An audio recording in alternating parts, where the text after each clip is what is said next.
파트 1. 하봉규 교수, 대전국가정보자원관리원 화재. 이 사고는 단순한 화재가 아니라 국가의 심장을 태운 사건일지 모릅니다. 무려 70여 개 정부 기관의 데이터가 공중에 흩어졌고 정확한 피해 규모조차 아직 파악되지 않고 있습니다. 필자는 이틀 전 익명의 전직 CIA 요원으로부터 충격적인 첩보를 입수했습니다. 그 내용은 이번 화재가 단순 사고가 아닌 이재명 팀의 의도적 흔적 지우기라는 것이었습니다. 이후에 들려오는 각종 정황들은 국가정보 차원의 고의 사고 가능성을 더욱 높이고 있습니다. 첩보에 따르면 CIA는 최근 대중국공작센터 CMC를 한국에 급파했습니다. 이유는 이재명 집권 이후 중국과의 대규모 정보 교류가 포착되었기 때문입니다. 심지어 이 문제가 트럼프 진영과의 협상이 교착된 원인 중 하나라는 설명도 있었습니다. 결국 이를 눈치챈 이재명 집단이 모든 흔적을 감추기 위해 관리원 화재를 고의로 일으켰다는 것이 CIA의 판단입니다. 이번 화재는 정기 점검을 앞둔 시점에서 발생했습니다. 정상적인 배터리 화재라 보기 어려운 정황들이 많습니다. 국가정보관리 시스템은 비상사태에도 대비할 수 있도록 설계됩니다. 조선 왕조도 전국 4곳에 서고를 분산해 국가기록을 보존했습니다. 미국의 ANARA 역시 철저한 분산 복제를 통해 데이터를 보호합니다. 그런데 한국의 관리원은 그 기본 원칙마저 무너졌습니다. 공산주의 정권의 공통된 특징은 속임수입니다. 그들은 자신들의 만행을 감추기 위해 정보를 빼돌리고 조작하며 파괴합니다. 노무현 정부 시절 국정데이터 유출, 문재인 정부의 자료 반출 의혹 모두 같은 맥락에서 이해할 수 있습니다. 하지만 이번 사건은 훨씬 심각합니다. 이재명 집단은 단순한 국내 정치 세력이 아니라 중국 정보라인과 연결된 국가안보 위협 세력입니다.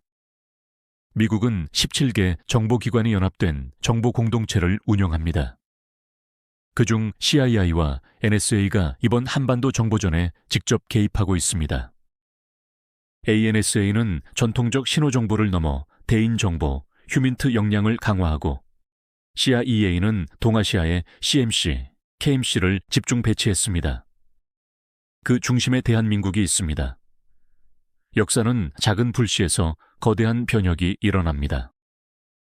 프랑스 혁명은 바스티유 유언비어에서, 동독 붕괴는 헝가리 국경 탈출에서 시작되었습니다. 오늘의 대전 화재 역시 한국 현대사의 전환점이 될지 모릅니다. 좌익 세력은 5월 18, 4월 3, 세월호, 도이치모터스 사건을 집요하게 정치 도구화해 왔습니다. 그들은 국가 정체성을 흔들고 연달아 탄핵을 성공시켜 왔습니다. 그리고 그 배후에는 항상 정보 조작이 있었습니다. 이제 장동혁, 김민수호를 비롯한 진정한 반공 세력이 일어나야 합니다. 제야 단체를 결집하고 이번 관리원 사태의 본질을 밝혀야 합니다. 대정부 특검을 즉시 요구해야 합니다. 이 싸움은 단순한 정쟁이 아니라 대한민국의 존망이 걸린 정보전입니다. CIA의 사운 중 하나, 진리가 자유롭게 하리라. 이 문장이 오늘 우리에게 던지는 메시지는 분명합니다. 파트 2, 김종우 작성자. 이제 화재 이후에 더 큰 문제를 직시해야 합니다. 행안부 장관은 이번 화재로 피해를 본 96개 정부 시스템을 민관 협력 클라우드로 이전하겠다고 밝혔습니다.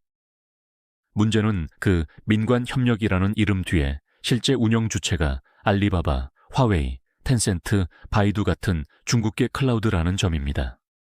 이는 대한민국의 주요 데이터와 행정 시스템이 중국의 서버로 들어갈 수 있음을 뜻합니다. 더 충격적인 사실은 이 이전 작업과 관련한 입찰이 이미 6월에 있었다는 점입니다. 마치 이번 화재를 예견이라도 한 듯 절묘한 타이밍입니다. 국가 핵심 시스템이 불타마비된 바로 그때 중국 클라우드로의 이전이 결정된 것입니다. 국가 안보와 직결되는 정보가 고스란히 중국의 소나기로 들어갈 위험 앞에서 대통령의 모습은 보이지 않고 책임 있는 대응도 들리지 않습니다. 이쯤 되면 단순한 사고가 아니라 의도된 작업이 아닌가 하는 합리적 의심이 들 수밖에 없습니다. 간첩 세력과 종중 좌파 정권의 민낯이 드러나고 있습니다. 진실을 밝히는 용기, 그것이 곧 자유입니다. 대한민국의 데이터 주권을 지키기 위한 우리의 싸움은 지금부터입니다.